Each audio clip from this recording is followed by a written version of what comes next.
സാറേ, നമ്മൾ ഈ ഇപ്പം റീൽസൊക്കെ കാണുന്ന സമയത്ത് നമുക്ക് അറ്റൻഷൻ സ്പാൻ ഭയങ്കര കുറവാണ്. പെട്ടെന്ന് ഇപ്പോൾ ഇങ്ങനെ നമ്മൾ സ്ക്രോൾ ചെയ്ത് ഇങ്ങനെ പോകും.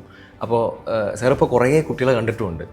CA പോലുള്ളൊരു കോഴ്സ് എടുക്കുന്ന സമയത്ത് എത്രമാത്രം ഇമ്പോർട്ടൻ്റ് ആണ് നമ്മൾ അതിൽ അറ്റൻറ്റീവായിട്ടിരിക്കുക, അല്ലാന്നുണ്ടെങ്കിൽ ഈ അറ്റൻഷൻ സ്പാൻ എന്നുള്ളൊരു സംഭവം ഒരു മാറ്ററായിട്ട് സാറിന് തോന്നിയിട്ടുണ്ടോ ചോദിച്ചു? ഉറപ്പില്ല. അതിപ്പോൾ കുട്ടികൾ മാത്രമല്ല, നമുക്കത് മാറിക്കൊണ്ടിരിക്കുകയാണ്. നമ്മളും ഈ റീൽസൊക്കെ കാണുന്ന ആൾക്കാരായതുകൊണ്ട് നമ്മൾക്കും ഈ പറഞ്ഞ ഒരു കാര്യം ഇങ്ങനെ ഒരുപാട് നേരം ചെയ്യാൻ പറ്റാത്തൊരവസ്ഥ. അതിപ്പോൾ കുട്ടികളുടെ മാത്രം കുഴപ്പമില്ല.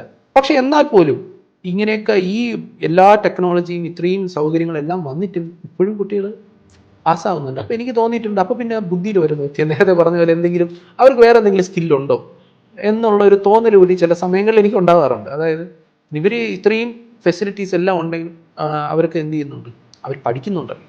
അതൊരു വലിയ കാര്യമാണ്. ഈ ഇത്രയും സൗകര്യങ്ങൾ അവർക്ക് ഉണ്ടായിട്ട് പോലും അവരത് സമയം കണ്ടെത്തി ഇതുപോലുള്ള വലിയ കോഴ്സുകൾ പഠിച്ച് പാസ്സാവുക എന്നുള്ളത് തീർച്ചയായിട്ടും ഇത് നമ്മൾ അവരെ അപ്രീഷിയേറ്റ് ചെയ്യേണ്ട കാര്യം തന്നെയാണ്. പ്രത്യേകിച്ച് ഫസ്റ്റ് അറ്റംപ്റ്റിലൊക്കെ പാസ്സായി നല്ല മാർക്കോടുകൂടി പാസ്സായി പോകും ആൾക്കാരെയൊക്കെ. പിന്നെ നമ്മളൊക്കെ പഠിച്ചിരുന്ന കാലഘട്ടമല്ല, അതിനേക്കാളും ഭയങ്കര കോമ്പറ്റീറ്റീവാണ് ഇപ്പോൾ. എക്സാമിനേഷൻ ഇൻസ്റ്റിറ്റ്യൂട്ട് പറഞ്ഞു പെട്ടെന്ന് പാസ്സാക്കി വിടത്തില്ല, നന്നായിട്ട് നമ്മളെ പരീക്ഷിച്ചിട്ടേ പാസ്സാവുള്ളൂ. പക്ഷെ പരീക്ഷ ഇവർ പാസ്സായി വരുന്നുണ്ടെന്നുള്ളതാണ്. അതിപ്പോൾ അവർക്ക് ആ ലെവലിലുള്ള ട്രെയിനിങ് നമുക്ക് കൊടുക്കാൻ പറ്റുന്നുണ്ട്. അതവർ ആ ലെവലിൽ അവരത് ഏറ്റെടുക്കുന്നുണ്ട്. അതാണ് അതിൻ്റെ ഒരു വിജയം.